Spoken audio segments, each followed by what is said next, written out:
Yoi yoi yoi yoi yoi. Yo, mati kau chopper. Lagi ngemot Fallout New Vegas, gelo. Ngeselin. Kenapa tuh ngeselinnya? Ya gimana ya? Seperti kata Scraps, nothing worth having comes easy gitu ya. Ini kalau orang mau masang yang shader bagus gitu aja pasti error di situ, error di sini, anjay. Errornya tuh dalam artian waktu kayak ngerendernya gitu atau gimana? Jadi nge-lag gitu. FPS-nya Banyak drop. banyak konflik. Jadi kan ya orang kan masang mod itu. Jadi ada konflik-konfliknya di sana sini gitu. Itu kayak saling nge-clash gitu si modnya tuh. Ya clash, banyak Iya. clash. Ada ya gitulah. Kenapa ini tiba-tiba nyoba New Vegas lagi nih? Orang emang selalu nge-replay New Vegas sih. Oh iya. Seseru itu kah replayability-nya? Bagus New Vegas tuh. Dibanding Fallout 3 sama Fallout 4 sih jauh lebih RPG dan Fallout originalnya sih New Vegas. I see. Jadi iya teh juga ceritanya rada-rada fucked up gitu si New Vegas. Oh iya. Anjay, error, ampun. Naon error. New Vegas error. Udahlah, emang lagi nggak ditakdirkan untuk main dulu kayaknya. Atau mod mana kebanyakan meren? Siapa? Enggak, jadi New Vegas teh juga salah satu kebusukan Bethesda zaman waktu itu gitu. Waktu dia baru rilis. Kenapa tuh? Jadi ceritanya itu ya Bethesda pengen bikin semacam spin-off-nya Fallout 3.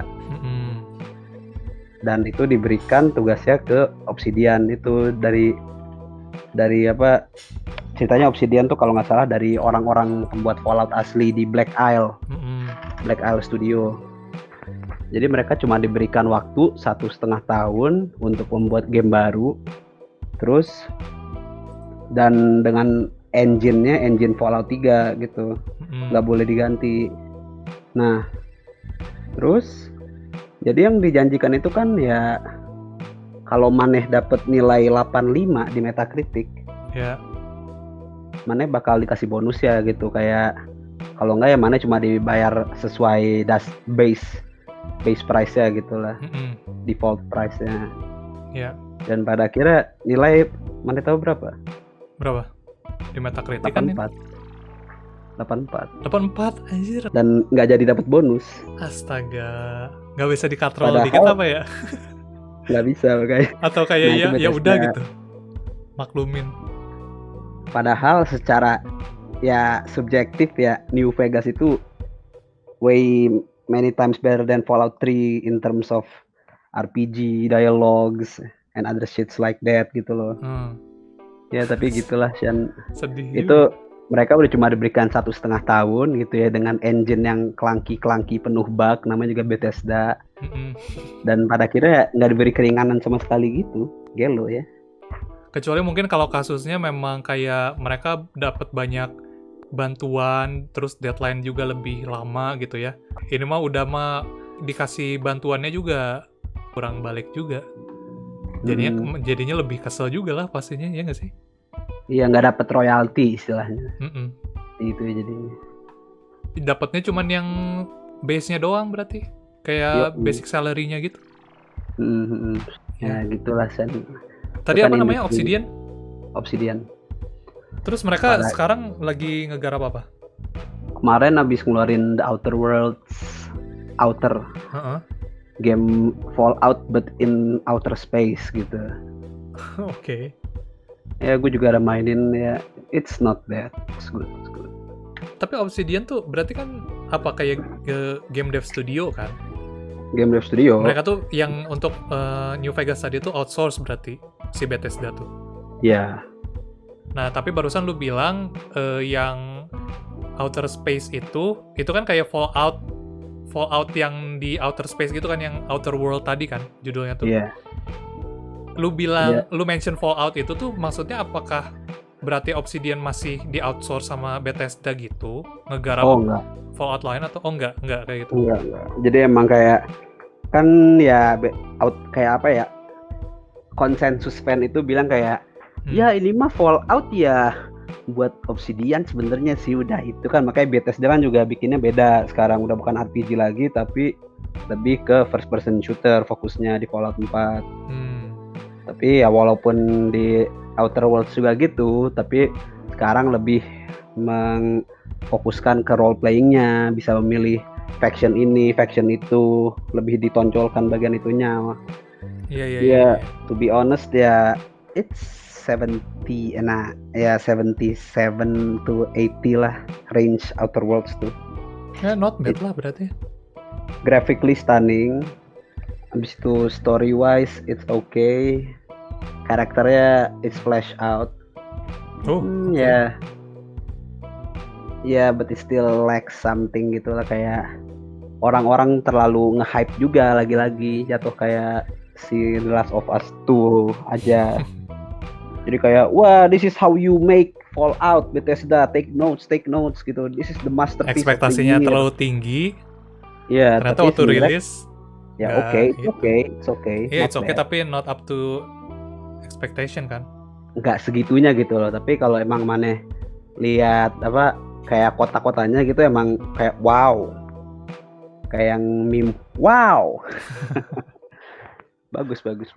Oke. Iya, menarik sih itu ya, kalau misalnya yang dengar mau coba juga silakan. Tadi judulnya apa? Outer Worlds. The Outer World. Basically itu Fallout New Vegas but in space gitu, bukan Fallout 3, New Vegas. Ya gitulah. Jadi Obsidian sudah diberikan deadline yang tidak masuk akal dengan engine yang seperti itu ya. Tapi pada akhirnya mereka ended up making something arguably better than the original one gitu. Nice. Oke, ini kita masuk ke pembahasan utamanya ya, yang adalah Yandere Simulator. Ya kan? Atau sebenarnya lebih tepatnya kita bukan spesifik ke Yandere Simulator-nya, tapi lebih ke si developernya, ya nggak sih? Yang mau kita obrolin tuh. Intermezzo tadi kan juga menjurusnya ke game development ya. Iya, betul. Dan terutama saudara Sayogo di sini tentunya lebih mengetahui tentang dunia game development dibanding saya. Waduh, nggak, belum tentu juga. Jadi gini, apa ya istilahnya? Bukan trivia sih ya, memang definisi dari Yandere sendiri kalau ada yang belum tahu. Yandere itu kan sebenarnya dari itu kayak singkatan nggak sih? Kayak Yanderu ya, Yanderu sama Dere-dere. Yeah. Jadi Dere-dere itu maksudnya lovey-dovey kan? Kayak yang emang ya apa sih, yang suka banget gitu kan. Tapi Yanderu tuh lebih arti bakunya kalau nggak salah tuh mentally ill. Jadi maksudnya Yandere ini, jadi maksudnya apa ya, gampangnya menjelaskannya tuh cowok misalnya suka banget ke cewek, tapi dia tuh apa ya, rasa sukanya itu lama-kelamaan jadi sangat overprotective, sangat obsesif banget, sehingga dia tuh nggak mau banget merelakan si ceweknya ini yang dia incer, bahkan belum pacaran istilahnya, itu tuh nggak mau banget si ceweknya jatuh ke pelukan cowok lain gitu istilahnya. Atau sebaliknya, yang cewek kasusnya kebetulan di yang Yandere Simulator ini tuh, atau kita gampangnya Yansim aja ya disingkat. Di Yansim ini tuh si pemain utamanya yang jadi Yandere-nya adalah cewek gitu, yang dia tuh apa sih, kayak klise Japanese romance story gitu kan, kayak ke senpai-nya gitu kan, ke kakak kelasnya dia jatuh cinta gitu ya, suka, tapi terlalu obsesif dan sampai apa, dia tuh melakukan apapun, menghalalkan cara apapun untuk menjauhkan si senpainya ini dari cewek-cewek lain gitu loh, supaya si senpainya nggak direbut kan sama cewek lain, sampai kalau di gamenya tuh ya sampai ya lu bunuh-bunuhan gitu kan istilahnya tuh. Justru memang di-encourage untuk membunuh. Iya, di-encourage di gamenya tuh, lu di-encourage untuk membunuh si love rival lu gitu kan. Sampai sekarang ya. Iya, betul. Nah, ini apa Dul? Yang mau kita bahas nih, menariknya apa nih? Dari si Yandev ini. Kita nyebut si developer dari Yansim ini si Yandev ya. Jadi ada Yansim dan Yandev. Enggak sih, Yandere Dev itu udah konsensus semua orang sampai sekarang. Ya, pokoknya tersebut ada seorang laki-laki Mm-mm. dengan mimpi. Jadi dia adalah seorang game developer kecil-kecil gitu yang baru saja sudah membuat game kecil-kecil. Dia bangga dengan kreasinya dan suatu saat dia nge-pitch, mempresentasikan ide game barunya ke sebuah forum yang bernama 4chan. Mm. Ya 4chan itu terkenal dengan isinya orang-orang yang memang enggak sih. Apa 4chan tuh bingung ngejelasinnya. orang-orang yang di luar standar. Enggak. Ya Susah pokoknya juga ya sebenarnya ngejelasinnya. Pokoknya 4chan itu kayak tempat nge-meme gitu nggak sih? Tapi yang meme-nya tuh bener-bener bisa sebebas itu gitu. Saking bebasnya tuh lu sampai yang berbau sara, yang berbau seks segala macam, pembunuhan segala macam tuh ada gitu, ya nggak sih? Ya, itu di 4chan tuh lebih ke anything goes, ada topik politik, topik random gitu. Iya. Ya pokoknya begitulah. Dan suatu saat ada seorang laki-laki yang pitch ide game buatannya ke 4chan, di mana dia nge-pitch kalau kan arketipe yandere itu cewek-cewek yang cewek atau cowok yang berrela untuk melukai orang lain demi mendapatkan calon pasangannya. Betul. Itu seperti yang sudah disebutkan. Nah udah dia bikin cewek high school dan dia ngebunuhin rival tanda kutip senpai-nya yang dia suka. Betul. Dan respon yang rival dari dia ya maksudnya, rival dari dia maksudnya. Dan respon yang didapat dari pitching itu ya sangat-sangat positif gitu. Sehingga itulah awal cerita kita berdua. Apa? Pokoknya ya responnya sangat-sangat positif hingga banyak orang yang bersedia untuk membantu si yandere dev ini, atau nama aslinya Alex. Dia orang mana sih? Gue nggak tahu loh. Nggak tahu gue juga. Namanya Alex tapi Barat berarti. Orang nggak tahu deh, jangan asumsi dulu deh. Asalnya dari California deh. Oh, California. Oke. Lanjut. Jadi Alex ini membanggakan dirinya ya sebagai game developer yang melakukan semuanya sendiri, dari coding, dari karakter desain. Awalnya ya semua berjalan lancar sampai build berapa gitulah. Ya. Tapi semua berubah ketika negara api menyerang gitu. Nggak, jadi sebenarnya masalah dimulai ketika dia udah mau mengenalkan fitur rival kepada gamenya itu kan. Tujuan utamanya si yandere atau Ayano ini ingin mendapatkan senpai yang dia suka. Tapi senpainya dikelilingi oleh 7 orang rival lainnya, bisa dari teman masa kecilnya, lalu adik kelasnya, bisa juga gurunya. Nah itu dimana yandere developer udah menjanjikan karakter rival pertama namanya Osana Najimi, artinya teman masa kecil. Iya. Literally ya itu ya. Literally, makanya pokoknya banyak banget itu masalah dari naming, dari karakternya gitulah. Ya gitulah, itu pokoknya itu sudah 6 tahun yang lalu dan gamenya masih di dalam debug stage, bayangin. Yang lu sempet mention tuh kan memang tujuan akhirnya itu kan ada 7 rival kan. Untuk si pemain utama yang kita mainin ini. Ada 7 cewek lain lah istilahnya yang mencoba mengambil hati si senpai-nya ini kan. Nah, ini tuh yang lu sempet bilang ke gua, dia tuh bahkan udah 6 tahun ini, dia tuh si rival yang pertama pun belum selesai. Belum diimplement dengan baik, sumpah. Dan itu tuh ada 7 anjir. Jadi udah ada Osana, dan semua fans Osana gitu ya. Iya. Tapi ya jadi Osana ini sudah 6 tahun itu, tapi progres paling besarnya cuma ada si karakternya doang, karakter Osana yang jalan-jalan dengan bodyguardnya. Yang kalau kalau si Yanderenya mau ngebunuh pasti nggak bisa karena 24/7 ada yang selalu menjaga Ayano di tempat manapun gitu. Yang menjaga Jadi si Osana maksudnya. si Osana, Ah. ya jadi itu bahkan belum diselesaikan dengan baik sih rival pertamanya gitu ya. Jadi basically Selama tuh maksudnya belum selesai tuh apa yang belum selesai dari dia tuh? Maksudnya kan dia udah bisa keliling-keliling, dia udah ada path-nya nih, jalur kelilingnya istilahnya. Dia udah ada sistem bodyguard-nya gitu kan. Sesuatu yang baru gitu istilahnya, yang ngejaga kita jadi nggak bisa sembarangan nge-kill dia gitu istilahnya. Nah itu tuh apa yang kurang sebenarnya dari si karakter Osana ini tuh? pertama janji-janjinya si Yandere Dev itu.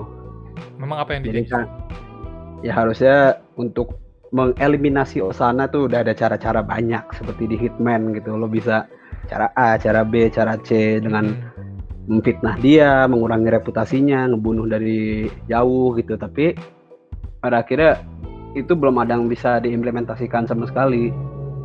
Jadi Osana itu hanya sebagai anggap aja kayak cuma background noise doang gitu, yang nggak bisa lo apa-apain. Oh, I see. Itu bahkan kayak berarti basically itu kayak kita tuh belum bisa ngebunuh dia gitu loh. Iya nggak sih? Iya. Pada dasarnya. Dulu sempat bisa ngebunuh si Osana di build awal-awal. Lah, terus? Tapi karena Yandere Dev ya mengira enggak belum boleh. Jadi kayak udah jadi kayak ada speedrunner yang nemuin cara untuk membunuh Osana di hari pertama. Di scene pertama di saat-saat pertama si Yandere bisa ketemu sama si Osana gitu. Jadi si Yandere Dev langsung kayak anjing nggak boleh. Udah kayak di buff abis-abisan lah si Osananya gitu. Habis itu kan ya jadi yang jadi masalah itu selama 6 tahun itu jadi si Yandere Dev tuh ngapain aja. Dan jawabannya adalah dia nambah-nambahin cameo Easter egg yang sama sekali tidak ada hubungannya dengan main gameplaynya. Astaga, itu kayak apa aja tuh maksudnya si Easter egg dan segala macam itu? Jadi ada Easter egg seperti Sans Undertale yang si Yandere-nya bisa mengeluarkan tengkorak-tengkorak Sans dan menembakkan laser Kamehameha gitu ke murid-murid lainnya. Ada juga Vaporwave mode, jadi sekeliling dunia itu jadi warna palet Vaporwave dengan lagu-lagunya gitu.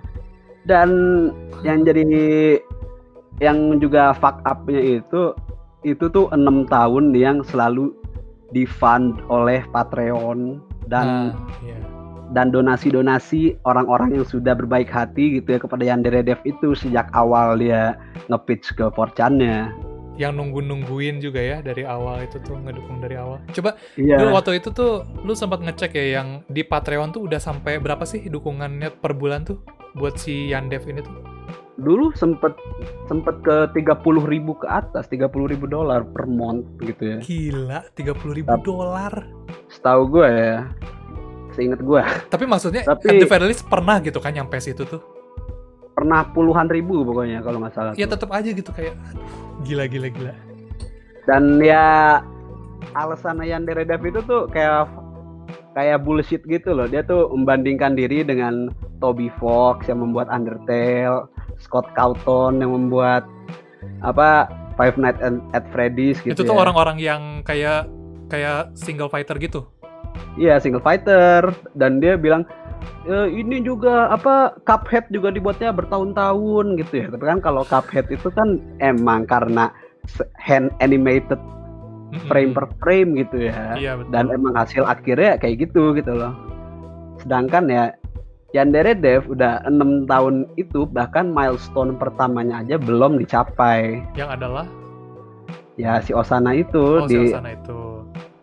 Jadi maksudnya udah ada Osana tuh, udah ada metode eliminasi A yang bisa dilakukan dengan baik. Terus juga dia interaksi dengan Senpai dan dengan Yandere itu udah bener gitu. Misalnya kalau ngelihat Yandere dari jauh dia bakal creep out atau gimana. Tapi kalau sekarang tuh kayak beneran cuma NPC aja lewat-lewat doang.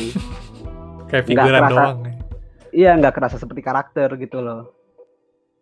Nah ini juga Patreon Yandere Dev dari berapa puluh ribu menjadi 1.800 per month.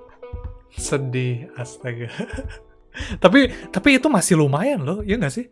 Kita jangan Iya. bandingin, maksudnya iyalah kalau misalnya dibandingin scale-nya dengan puluhan ribu dolar yang di awal-awal dia dapet itu dibanding sama sekarang tinggal 1.000 doang mah memang turunnya drastis banget. Cuman ya kalau kita lihat 1.000 dolar per bulan berapa? 1.000 berapa tepatnya?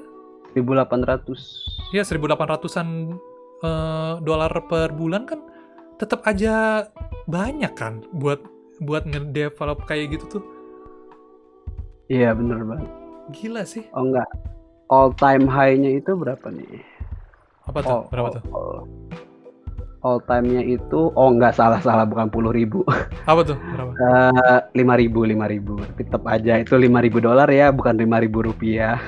Iya, 5.000 dolar tetap aja itu gila. Per month ya, Sian ya, per month. Dan ini berlangsung dari 2016 sampai 2017. Itu di 5.000 setahun. Kali 12 berarti udah 60.000 dolar. Wah, itu ya gue sebenarnya nggak, maksudnya gue pribadi juga nggak tahu sih kayak perjuangan dia sebagai single fighter ngedevelop itu tuh gimana gitu kan, kayak Nah ini nih apa tuh mulai. Jadi yang pada akhirnya kan ya sebagai lone wolf, single fighter gitu, pada akhirnya susah lah ya. Ini kan bukan game 2 dimensi seperti Undertale gitu. Oh, Undertale mah bahkan pixel art nih ya. Iya nggak sih? Iya, pixel art kan. Dibanding tadi Cuphead juga tuh, Cuphead mah gue udah jelas banget itu grafiknya, visualnya edan pisan. Gimana tuh? Jadi pada akhirnya yang dari dev butuh bantuan, itu jelas lah. Buat 3D-nya gitu.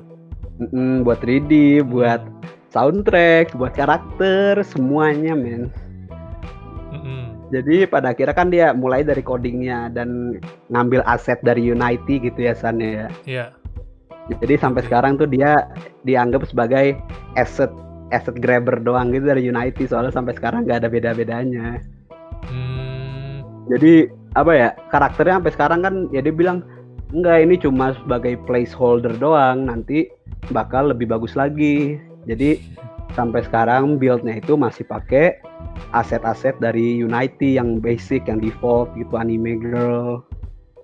Ya, dari aset bawaan Unity. Si 3D juga karakter-karakternya itu, atau cuma karakternya doang bahkan? Semua, sampai ke building-buildingnya juga. Bahkan aset rumputnya itu nyuri, like bener-bener nyuri gitu, ngambil tanpa dari izin, orang, yang nggak boleh dikomersialin maksudnya. Nggak dikreditin. Wow, interesting. Ini orang duitnya dipakai buat apa anjir kalau kayak gitu? Wah, fucked up itu San. Gimana tuh? Ya pokoknya kan jadi dia minta volunteer gitu ya San ya. Volunteer apa nih? Itu tadi buat. Oh, yang ngebantu tadi. Konsep artwork ya udah bukan dibantu sih San. Sebenarnya udah jadi PRT, ART gitu ya. Nggak dibayar bahkan Moy. Ya, oh jadi kayak apa? Yang volunteer tadi dikacungin gitu? Dikacungin. Gila. Jadi ya gua nggak tahu ya aslinya kayak gimana gitu, tapi namanya juga dia seorang social media figure gitu. Dia posting di YouTube, dia posting di Patreon gitu loh, di forum-forumnya, di Discord. Dan respon dari dia pun juga terkesan sangat sombong gitu ya. Dia suatu saat membuat video apa sih namanya? Ya video statement gitu kayak klarifikasi gitu. Ya, klarifikasi. Halo fans. Gue sangat senang gue akan dibantu oleh kalian gitu. Tapi yang kalian lakukan dengan mengirim-kirim email itu hanya mengganggu kerjaku saja. Terus aku juga melihat ada karya-karya yang nggak quote langsung shitty di email gue nggak butuh karya-karya kalian karena gue sudah dibantu oleh orang-orang yang gambarnya jauh lebih bagus daripada lo pada. Tuh secara gamblang tuh kayak gitu ngomongnya beneran secara gamblang. Gila terus Tapi ya dari statement orang-orang yang ngebantu dia juga banyak muncul statement kalau enggak, Yandere Dev udah nggak ngebayar gua, tapi dia nyuruh gua ini, deadline-nya nggak jelas, diubah apa at last minute, tapi pada akhirnya gua nggak diterima kasih, nggak diapain, dan pada akhirnya hasil karya gua udah ditampilin gitu aja di forum. Dan itu tanpa kredit dan apa-apa gitu. Ini model-modelnya kayak ini dulu, yang belum lama ini terjadi di Indonesia juga nggak sih?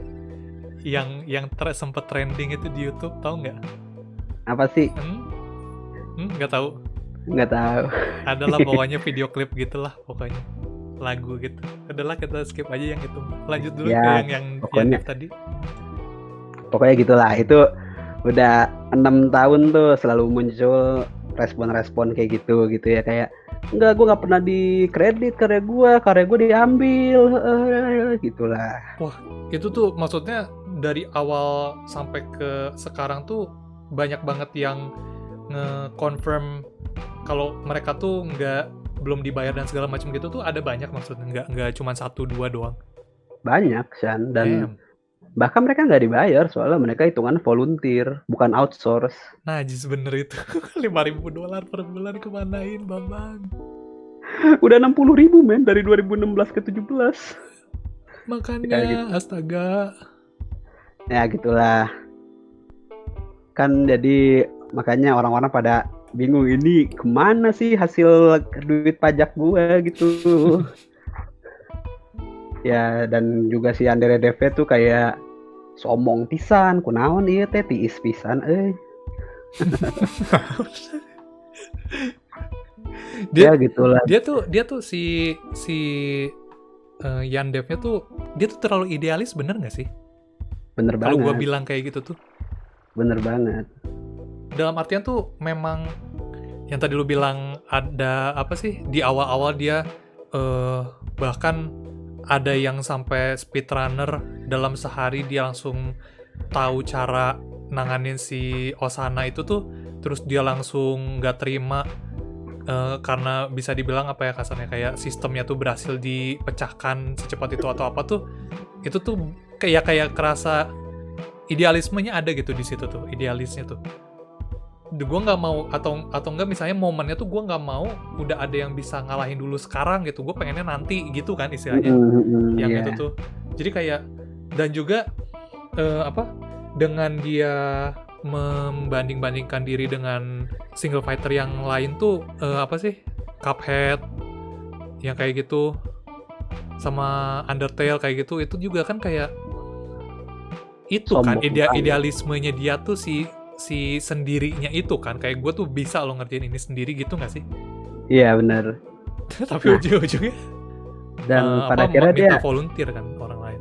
Nah, pada akhirnya dia juga nggak ngejilat ludah sendiri, soalnya sampai sekarang kayak masih pride-nya tuh dijaga banget gitulah. Enggak, maksudnya kan dia kalau dia dari awal memang udah mempertahankan argumennya dan pride-nya gitu, ya dia nggak akan minta volunteer dong. Ya dia memang buktikan gue nggak perlu bantuan orang lain, mau itu volunteer ataupun gue bayar pun juga itu gitu yang harusnya dia pertahankan kalau emang dia idealismenya sekuat itu gitu.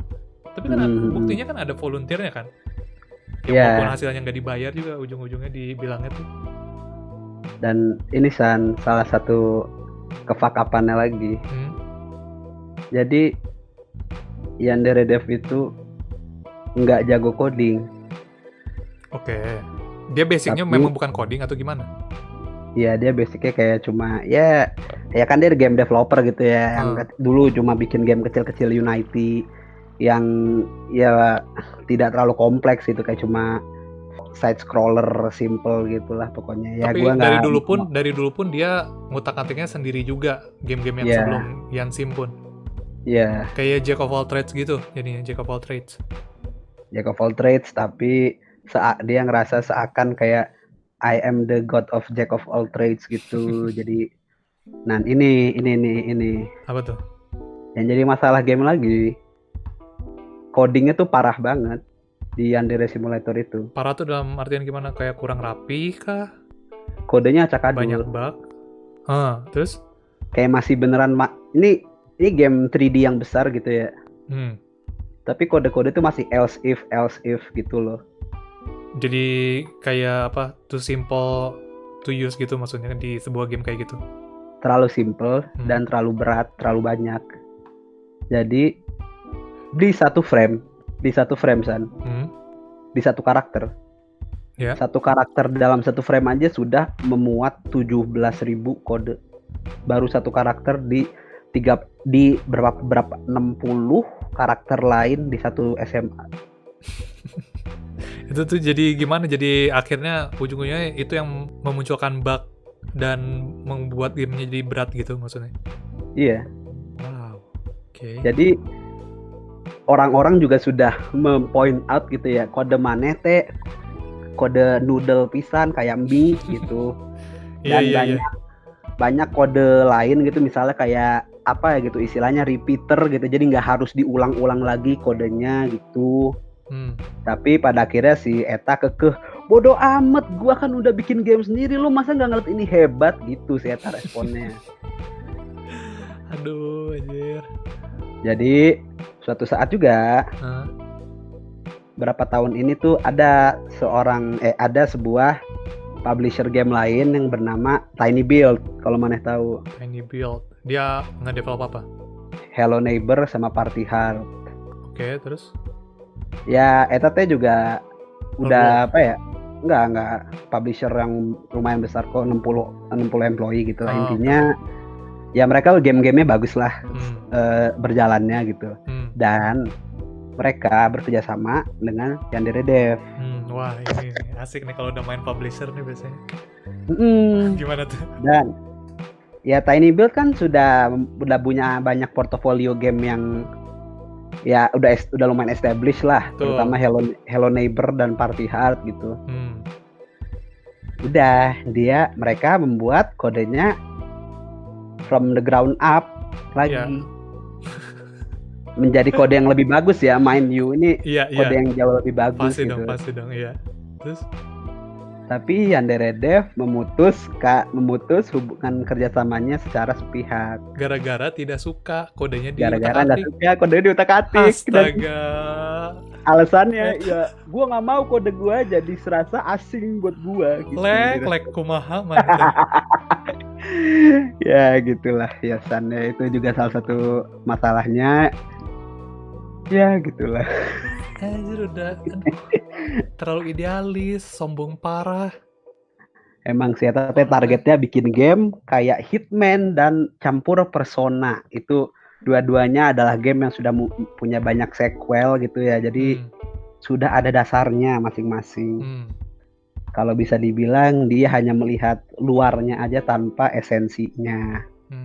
Itu loh. Dia pengen ngebuat hybrid dari dua game yang tadi lu sebutin, tapi gue nggak tahu gimana, mungkin di tengah perjalanan, di tengah prosesnya tuh ya dia bingung sendiri mungkin, tapi dia tidak mengakui. Iya. Gimana basically, cara ngehybridnya itu? Basically presensi Yandere Simulator di YouTube itu arguably hanya didukung oleh satu streamer yang masih mainin sampai sekarang. Yang lu bilang masih ada satu orang yang tadi lu mention mainin si gamenya. Sebenarnya pertanyaan gue adalah, si game itu memang masih update kah sampai sekarang tuh? Build-nya gitu? Masih.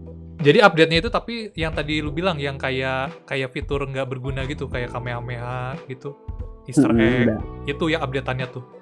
Itu bahkan belum alpha. Belum. Nggak tahu sih ya, nggak tahu mana beta mana alpha duluan. Nggak tahu, pokoknya bahkan phase itu belum gitu lah. Ini masih debug. Iya. Pokoknya masih apa kayak demo gitu nggak sih maksudnya? Bahkan worse than demo gitu loh. What? Ini demo yang sangat-sangat buggy yang masih harus lo tes lah, harus lo bug check sendiri gitu, bug test sendiri. Masih banyak VNV-nya lah istilahnya. Iya. Verification validation. Itu tuh YouTuber yang tadi lu mention. Dia itu tuh bikin kontennya memang setiap ada build baru terus kayak dia mainin kayak wah apa nih build barunya isinya apa nih kayak gitu, ataukah cuman kayak apa sih istilahnya keliling-keliling aja gitu nggak jelas kayak main GTA gitu? Jadi dia itu sebenarnya YouTuber juga yang karirnya di-boost oleh Yandere Simulator. Karena awalnya kan Yansim itu something big gitu ya, sampai PewDiePie dan Markiplier itu nge-shout out. Dan dia beneran kayak tiap kali ada build itu dia coba-coba, terus ada apa fans-fansnya nanyain, lu bisa nggak gini terus gitu, dicobain satu-satu gitu loh. Oke. Ya dulu Yandere Simulator waktu masih awal-awal tuh kayak masih menarik aja, soalnya kayak ya udahlah ini kan masih awal-awal gitu kan, sekarang udah 6 tahun gitu ya. Gila sih, 6 tahun ya. Yang AAA yang nggak bisa dibandingin sama AAA juga sih. Banyak lah faktor-faktornya yang mempengaruhi game development. Jadi gue juga nggak bisa apa ya, gue juga berusaha untuk tidak ngejudge gitu ya. Cuman kalau dari yang memang cerita lu tadi dan apa bukti-bukti di YouTube gitu kan yang tadi lu bilang, si video-videonya, video klarifikasi kayak gitu, ya memang ini mah revolving around this person aja sih Yandevnya gitu, kayak permasalahannya juga dari dia gitu kan. Iya. Yansimnya muncul dari dia idenya, terkenalnya juga karena dia, berarti kan dia yang bisa dibilang ada effort untuk apa yang memberanikan diri ngasih ide di 4chan gitu kan. Itu terus juga apa banyak yang mendukung, dia juga yang menjatuhkan. Jadi I mean ya itu mah kayak kita doakan saja yang terbaik lah. Semoga cepat-cepat tobat. Ya saya sih hanya ingin optimis aja gitu ya, tapi dengan melihat kan orang juga di awal bilang ini cuma placeholder, apa aset-asetnya cuma placeholder doang gitu ya. Tapi tahu sendiri sebagai game developer untuk mereplace sebuah aset karakter aja itu butuh waktu yang lama banget, karena harus beneran dibuat dari ground up gitu ya. Ya gue sih silakan menjadi judge sendiri lah. Itu sangat menarik sih, sangat menarik. Ada lagi nggak dulu tentang si Yandev dan Yansim ini nih? Oh jelas ada boy. Wah apa tuh? Nah ini yang paling fakta. Ini yang paling fuck up. Dari yang tadi semua lu jelasin, lu ceritain, ini yang paling fuck up. What the fuck? Apa tuh? Jadi yang menjadi sebuah pembahasan paling menariknya itu adalah status Yandere Dev yang berubah menjadi meme. Oke, gimana? Ada sebuah challenge yang melibatkan lo masuk ke Discord. Ke Discord official Yandere Simulator. Dan lo men-speedrun seberapa cepat lo bisa di-ban dari Discord server itu. Apa sih? Dan lo tahu nggak rekor utamanya berapa? Berapa? 1 detik. Astaga. Hah? Ngapain? Itu mah kayak eksistensinya sangat tidak diterima bahkan. Dia ngapain sampai 1 detik bisa langsung di-ban dari Discord gitu? Jadi San ya. Yandere Dev itu kan juga masa lalunya tuh sangat-sangat bermasalah gitu ya, kalau bisa dibilang. Jadi pertama dia itu dimulai dari forum-forum hentai. Terus juga dia sering posting mukanya gitu. Mukanya waktu masih muda. Jadi sekarang tuh muka si Alek nih maksudnya. Si Alek. Jadi sekarang orang-orang itu orang-orang itu berlomba-lomba ngeposting foto-foto lamanya si Alex, diedit-edit ke Discord server sama Twitter. Aduh, anjir.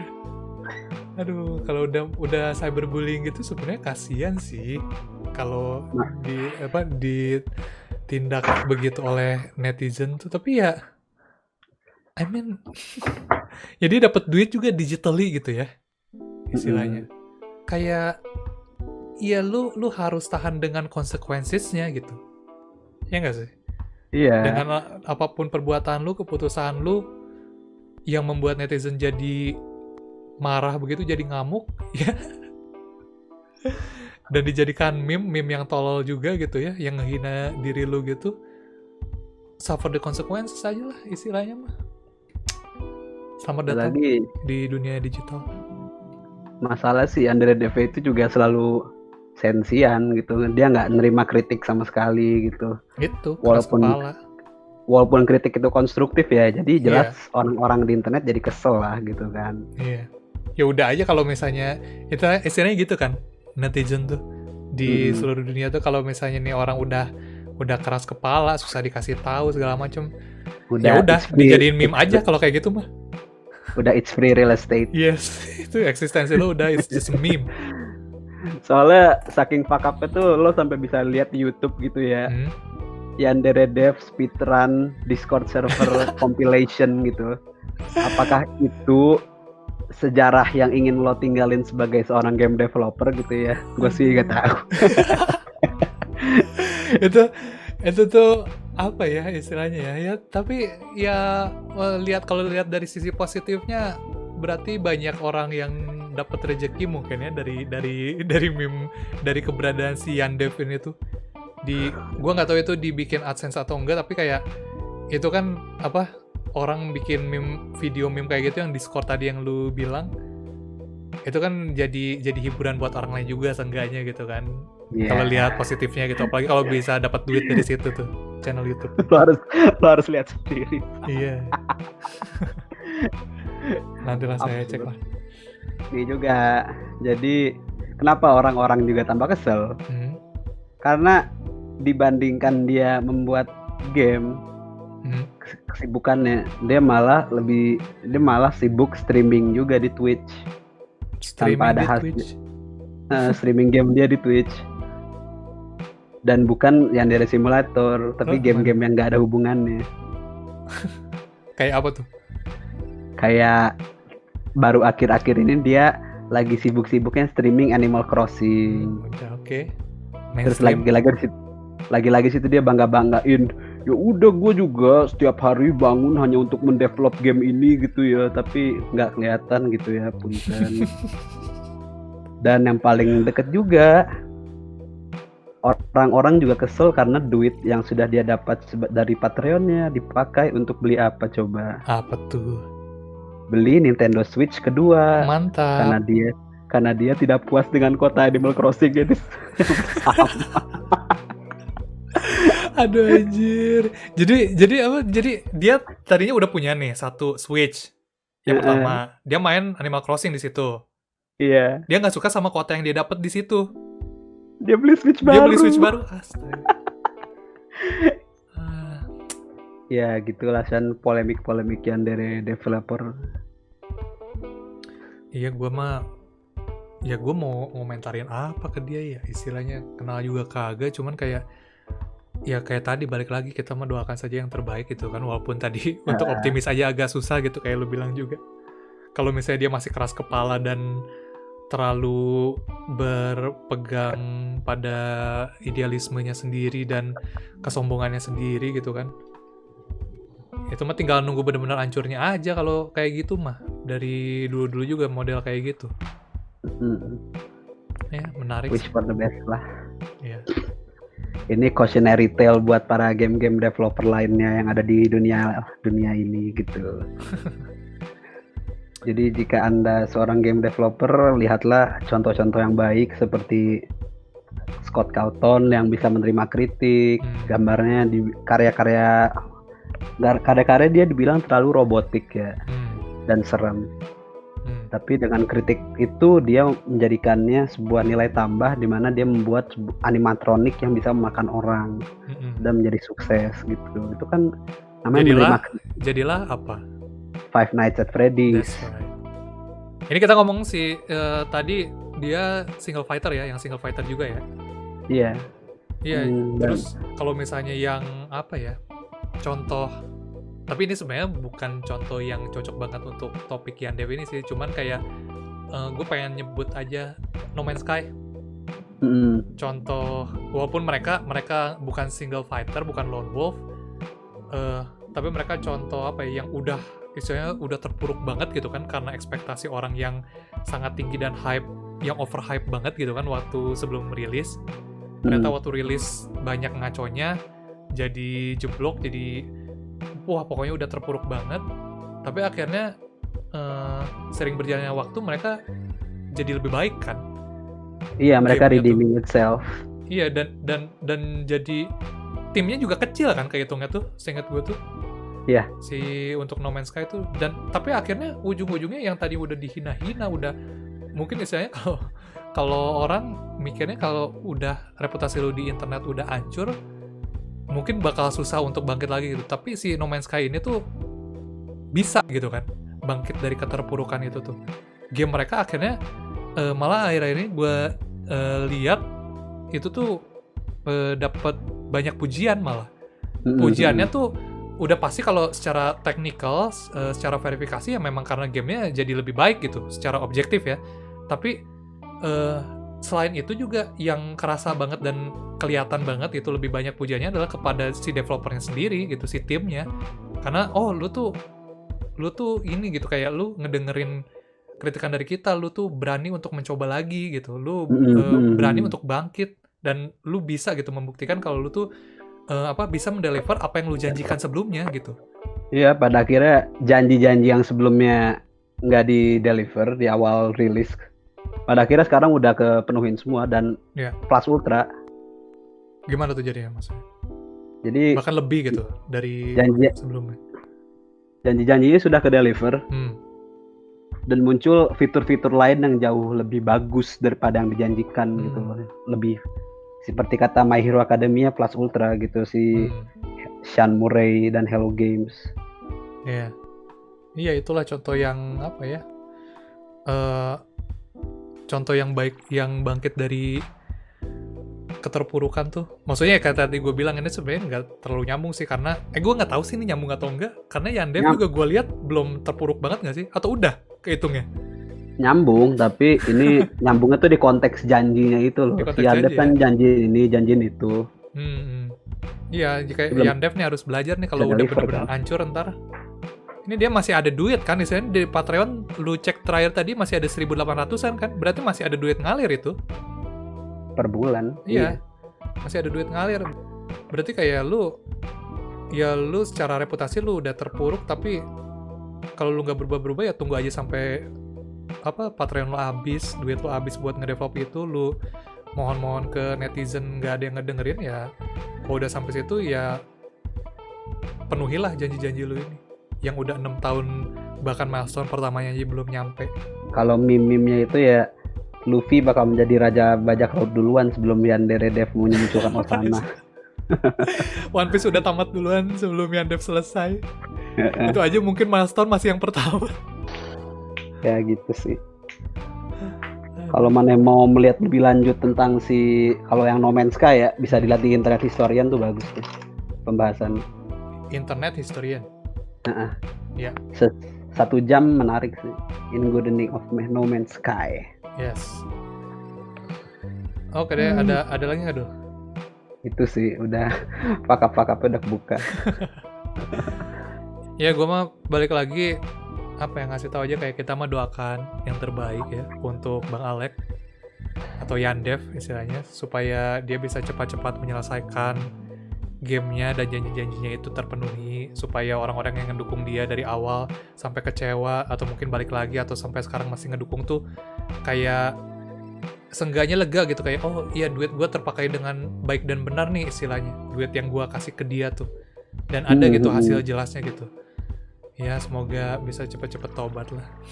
Kalau kata Niji, mana janji manismu. Ya udah deh, terima kasih banyak infonya Abdul. Gitulah Shan ya. Over and out. Over and out, saya Go-chan.